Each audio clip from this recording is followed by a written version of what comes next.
오늘 시간 하나님의 큰 놀라운 은혜와 사랑 그리고 하나님이 주시는 평강과 또 소망이 가득 넘치는 귀한 복된 시간 되기를 간절히 축복합니다.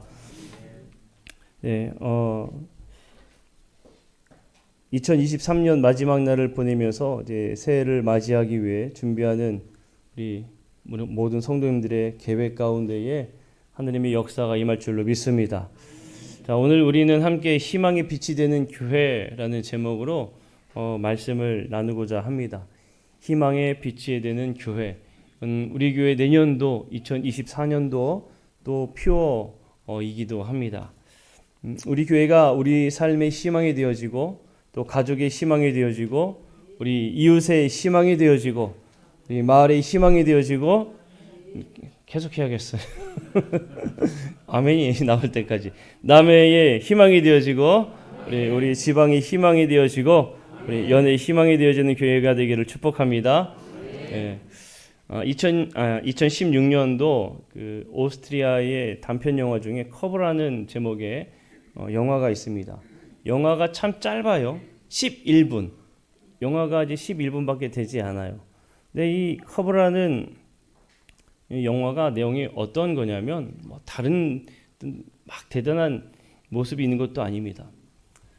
한 여자가 잠에서 깨어나요. 일어날 때 참 몸이 불편하다는 것을 느끼고 일어나면서 주변을 둘러보니까 이 여자가 어디 있는가 하면 낭떠러지에 걸터서 깨어나는 겁니다. 주변에는 아무것도 없어요. 이 고개가 이렇게 커브로 돼 있어가지고 이 커브로 길에 살짝 걸쳐서 이 여자가 깬 겁니다. 조금만 긴장을 늦추면 금방 그 아래로 떨어질 것만 같아요. 그 아래에는 까마득한 흑암, 그 깊이도 알 수 없는 그 깊음을 느낄 수가 있습니다. 그러니까 공허한 바람 소리, 그 여인의 숨소리만 들리는 거예요. 떨어지지 않기 위해서 있는 힘껏 손바닥을 바닥에 대고 자신의 몸을 밀어봅니다. 위로 조금 더 올라가려고 밀어보는데 조금씩 자신이 바닥으로 떨어지는 걸 느껴요. 그러니까 더 힘을 주는 거예요. 손바닥에 다 까져서 피가 맺히기 시작합니다. 자국은 이제 자신의 손바닥에 남는 이 핏자국밖에 남지가 않아요. 그렇게 11분 동안 영화가 지속됩니다. 영화에서 오직 들리는 것은 거친 이 여인의 숨소리, 그리고 마찰 소리, 메아리 치는 비명 소리, 그리고 빗소리, 이 소리만 있을 뿐입니다. 이 감독이 커브라는 영화를 만들 때에 이 우울증으로 힘들어하는 친구를 보면서 만들었다고 그래요. 그 친구가, 그러니까 우울증으로 힘들어하는 친구가 이런 말을 했다고 합니다. 내 발밑에 지구가 입을 벌리고 날 기다리는 것 같았어. 이 이야기를 듣고 이 친구의 절망에 있는 것들을, 절망을 생각하면서 누구의 도움도 없는 절망만 있다고 생각하는 마음으로 이 영화 커버를 만들었어요. 여러분, 누구의 도움도 없는, 또 도와줄 수 있는 사람도 아무도 없는 그 환경에 처했다고 한번 생각해 보십시오. 얼마나 끔찍합니까? 그 누구의 도움의 손길도 이룰 수 없다면 너무나 끔찍해요. 하지만 우리에게는 구원의 손길이 언제나 우리를 향해 있는 줄로 믿습니다. 그것이 바로 하느님의 은혜인 줄로 믿습니다. 사랑하는 성도 여러분, 늘 곁에서 응원하시고 힘주시며 끌어주시는 하느님의 은혜를 경험하는 귀한 삶이 되기를 간절히 축복합니다. 어떤 사람이 영화 커브처럼 아무도 없는 낭떠러지에 떨어졌습니다. 겨우 나뭇가지 하나를 붙잡았어요. 근데 그 나뭇가지도 별 볼 일 없어 보입니다. 그 사람이 살려달라고 메아리치기 시작했어요. 소리칩니다. 살려주세요. 들려온 것은 메아리뿐이에요. 그러다가 이 사람이 하나님께 간절히 기대해 봅니다. 하나님, 제발 살려주세요. 제발 살려주세요. 하나님이 말씀하신 대로 다 하겠습니다. 그러니 제발 살려주세요. 그렇게 간절하게 기도를 합니다. 근데 하느님께서 이 사람에게 말씀을 하시는 거예요.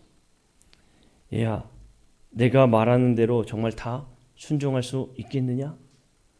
사람이 말해요. 하나님이 어떤 것을 말씀하셔도 제가 그 말씀에 온전히 다 순종하겠습니다. 그러니 제발 살려주세요. 하나님이 말씀하세요. 그래, 내가 너를 살려줄게. 네가 잡고 있는 그 손을 놓아라. 자, 그렇게 말씀하시니까 이 사람이 깜짝 놀라면서 하나님, 저는 살려달라고 그랬지 죽여달라고 하지 않았습니다. 어떻게 이 손을 놓습니까? 저는 이 손을 놓으면 그대로 떨어져 죽는데 도저히 그 이야기는 제가 듣지 못하겠습니다. 하나님이 말씀하시는 거예요. 네가 지금 뭐든지 다 순종한다면 내가 구해줄 테니 무엇이든지 네가 순종한다고 하지 않았느냐? 그러니 지금 그 손을 놔라. 그럼 넌 살 것이다. 하나님, 그 이야기만은 듣지 못하겠습니다. 그 이야기만은 듣지 못하겠습니다. 그러는 거예요. 자, 이 이야기에 한 그림이 있는데요. 그 그림을 보면 표현한 그림 속에 이 사람이 매달려 있는 나뭇가지 한 1m 아래에 평평한 평지가 있었습니다. 그런데 우리는 하느님의 말씀에 순종하지 못하고 그저 그렇게 가지를 붙잡고 있는 삶은 아닌가 하는 거예요.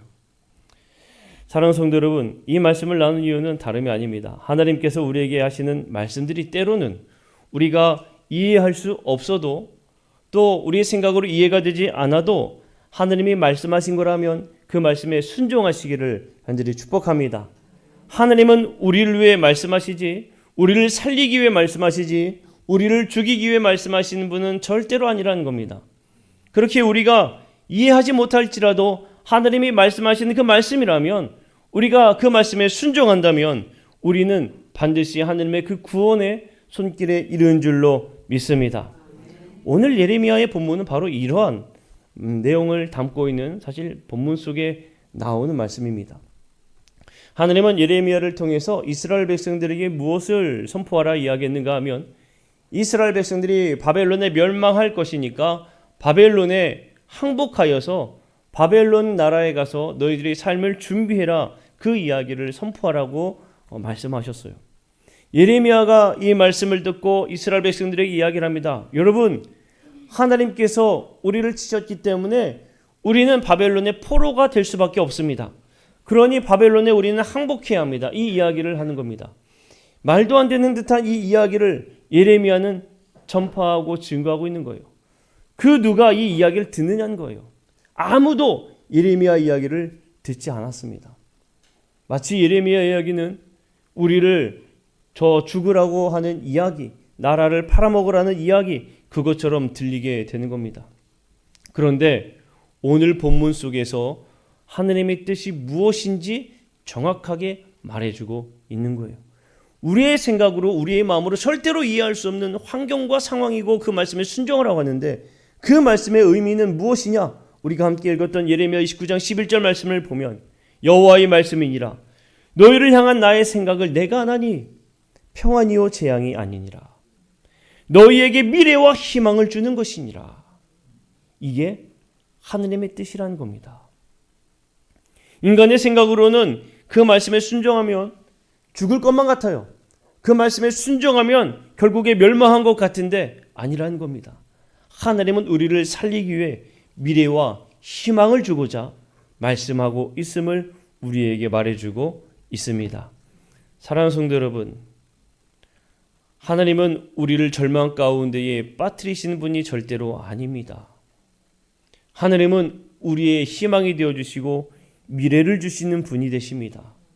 그렇기 때문에 우리는 그 말씀을 정말 붙잡고 온전히 순종할 수 있는 믿음의 삶을 살아야 할 줄로 믿습니다. 우리가 그 말씀을 믿고 살아갈 때에 살아가는 그 순간순간 내 생각으로는 절망인 줄 알았는데 그 말씀에 순종할 때마다 하나님께서 주시는 희망과 미래가 넘쳐날 줄로 믿습니다. 이 말씀과 함께 우리가 함께 마태복음의 말씀을 보았어요. 제가 말씀을 나눌 때마다 교회력에 따라서 성서 일과에 따라서 말씀을 함께 나눕니다.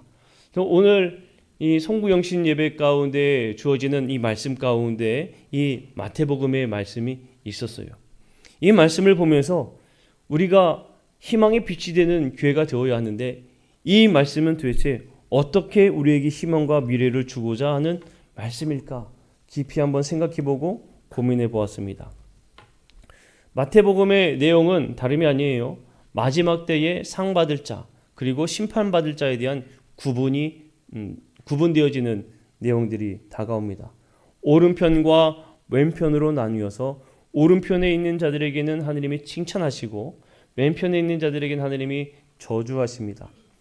이 말씀 가운데에 칭찬받는 사람들은 헐벗은 사람들, 그 사람들을 돌보고 병든 사람들을 돌보고 옥에 갇힌 자들을 찾아갔을 때 그때가 바로 주님께 행한 것과 같다라는 칭찬을 받습니다. 반대로 저주를 받는 사람들은 나그네 된 사람들을 무시하였고 없는 사람들을 무시하였고 고통 가운데 허덕이는 사람들을 돌보지 않았다고 하나님께서는 말씀하시며 그들을 심판하고 있어요. 그러면 본문에 나와 있는 것처럼 작은 자를 돌보는 이 말씀이 어려운 이웃들을 돌보는 그저 그런 삶을 사는 것이 우리 희망의 빛이 되는 것인가? 그렇게만 우리가 바라보아야 하는가 생각해 보았습니다. 그런데 오늘 하나님께서 우리에게 희망을 주는 하느님의 희망의 빛이 되는 그 하느님의 뜻을 생각해 볼 때에 이 본문은 우리가 겨우 작은 자 한 사람에게 행하는 이것을 넘어서 우리 자체가 칭찬받는 삶이 되어서 그들 모든 이들에게 희망을 보여주는 삶이 되어야 한다는 것을 우리에게 주는 것이구나라는 것을 깨달았습니다. 그저 그냥 이 어려운 이웃들을 도웁시다. 어려운 이웃들을 도웁시다. 이것이 아니라 우리가 희망이 되는 삶을 삽시다 라는 거예요. 우리의 인생이 희망이 되는 삶이 되어야 한다는 것을 우리가 깨닫게 되는 겁니다. 하느님의 사랑을 나타내는 것, 한 사람을 사랑하는 것, 그것이 하느님의 그 희망의 빛을 나타내는 순간이 됩니다. 오늘 본문 속에서 작은 자를 돌보는 그 돌봄의 밑바탕에는 무엇이 있는가 가만히 묵상해 보면 결국에 그 안에 무엇이 있느냐? 하느님이 한 사람을 사랑하는 그 사랑의 마음이 그 안에 담겨 있습니다. 누군가를 사랑할 수 있을 때에, 사랑의 마음이 있을 때, 하느님의 마음이 우리 안에 있을 때에 우리는 그 사랑의 마음을 품고 우리는 그들을 돌볼 수 있는 삶을 살아가게 된다는 거예요. 결국에 우리에게 있어야 되는 게 무엇이냐? 하느님의 사랑이 있어야 된다는 겁니다. 하느님의 사랑. 우리 안에 하느님의 사랑이 있을 때 그때에 비로소 우리가 희망의 빛이 되는 그런 삶이 되어진다는 것을 깨닫게 됩니다. 하느님의 말씀대로 산 것, 하느님의 마음을 품고 그 마음에 따라 합당하게 살아가는 것, 그것은 결국에 사랑하는 겁니다. 하느님의 마음으로 이 세상을 살아간다는 이 이야기는 우리가 하느님의 마음으로 이 세상을 바라본다는 이야기입니다. 그리고 우리가 하느님의 마음으로 우리 한 사람 한 사람을 바라본다는 뜻입니다. 그렇게 우리가 하느님의 뜻을 품고 이 세상 살아갈 때에 결국에 우리에게는 희망이 빛된 삶이 되어진다는 것을 우리에게 말해주고 있습니다. 예수님께서 너희가 사랑할 때 세상이 정말 사랑하는 그 가운데 예수님의 제자인 줄을 깨닫게 된다라고 이야기하고 있어요. 결국에 하느님의 그 사랑의 심정을 품고 살아가는 그 순간에 나는 그저 주님이 베푸신 사랑을 가지고 살아갔는데 세상 사람들이 우리의 모습을 보면서 희망의 빛을 보는구나, 희망을 갖는구나라는 것을 우리가 깨닫게 되는 것입니다. 여러분, 더욱 힘써 사랑하고 섬기시기를 간절히 축복합니다. 이웃을 사랑하시기를 바랍니다. 또 이웃의 어려움을 몰라라 하는 것이 아니라 내일처럼 관심을 갖고 도움을 주는 그런 삶을 사시기를 바랍니다. 그 사랑이 어디에서부터 시작되느냐? 자기 자신을 사랑하는 것에서부터 시작합니다. 나는 하느님의 사랑을 받기에 충분한 합당한 귀한 존재이다. 여러분, 이 사실을 꼭 기억하세요. 여러분들은 모두 다 하느님의 사랑을 받기에 충분히 합당한 사람들임을 여러분 믿으시기를 바랍니다. 내 자신을 먼저 사랑하고 그 다음에 가족을 사랑하십시오. 그 가족을 사랑하는 그것을 넘어서 이제는 이웃을 사랑하시길 바랍니다. 이웃을 사랑하는 것을 넘어서 우리 지역을 사랑하시기를 바랍니다. 그리고 우리 나라를 사랑하시기를 바랍니다. 우리 지역과 우리 나라를 사랑하는 그것은 어떻게 우리가 할 수 있을까요? 가장 쉬운 방법 중에 하나는 우리 지역을 위해서 관심 갖고 기도하는 것이고 나라를 위해서 기도하는 것에서부터 시작합니다. 여러분, 어려운 것이 아니라는 거예요. 사랑하는 성도 여러분, 하나님은 우리에게 희망을 주시는 분 되십니다. 그 희망은 우리 삶을 통해 나타나고 우리를 통해 비추어집니다. 새롭게 맞이하는 2024년 희망이 빛된 교회가 되어 자신을 밝게 비추고 가족을 밝게 비추고 이웃을 밝게 비추고 지역을 밝게 비추는 그런 복된 삶이 되시기를 주님의 이름으로 간절히 축복합니다. 기도하겠습니다.